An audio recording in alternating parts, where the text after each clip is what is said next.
आदाब नाजरीन, मैं सैयद आमिर हनीफ, आप देख रहे हैं गवाह न्यूज़। बहमनी फाउंडेशन गुलबर्गा के ज़ेर एहतमाम नौवां जश्न यौम रहमतुल लिल आलमीन सल्लल्लाहु अलैहि वसल्लम 29 अक्टूबर को मुनक़्क़िद हुआ, जिसमें मुख्तलिफ़ शुबे हयात में नुमायाँ ख़िदमत अंजाम देने वालों को कारनामे हयात अवार्ड पेश किए गए। गुलबर्गा में उर्दू ज़बान व अदब और तालीमी मैदान में खिदमत अंजाम देने वालों को गुलबर्गा अनमोल रतन अवार्ड पेश किए गए। Karnama Hayat award doctor Syed Fazil Hussain Parvez, editor Gawah doctor Abdul Wahab Andaleeb, professor Abdul Hameed Suharwardi, professor Abdul Hameed Akbar, professor Shamshuddin Punekar को पेश किए गए, जबकि editor KBN time doctor Athar Moiz के अलावा मुख्तलिफ़ तालीमी इदारों के ज़िम्मेदारों को गुलबर्गा अनमोल रतन अवार्ड पेश किए गए।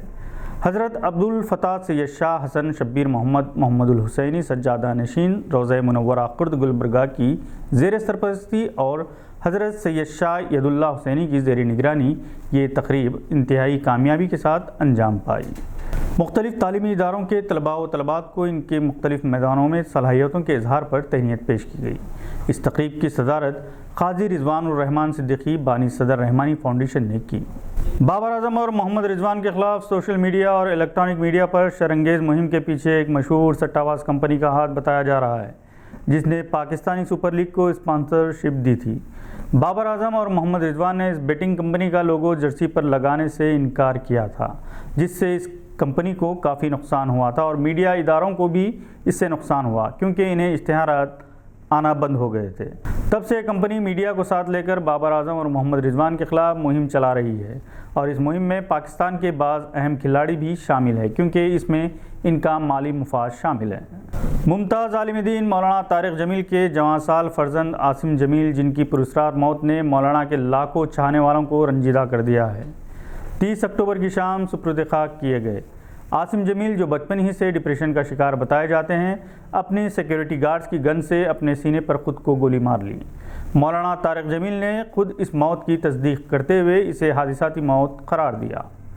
नमाज जनाजा और तदफीन मौलाना तारिक जमील के आबाई गांव तोलंबा में अमल में आई।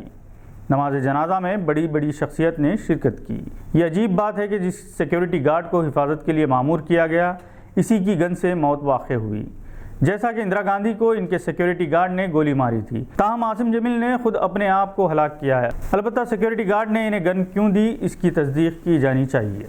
29 अक्टूबर को हिंदुस्तान इंग्लैंड के माबिन खेला गया मैच हिंदुस्तान ने 100 रनों से जीत लिया। वैसे तो man of the match Rohit Sharma को मिला, लेकिन इस मैच के एक और दावेदार मोहम्मद शमी भी थे, जिनकी बॉलिंग देखकर लोग तारीफ़ किए बगैर नहीं रह सके।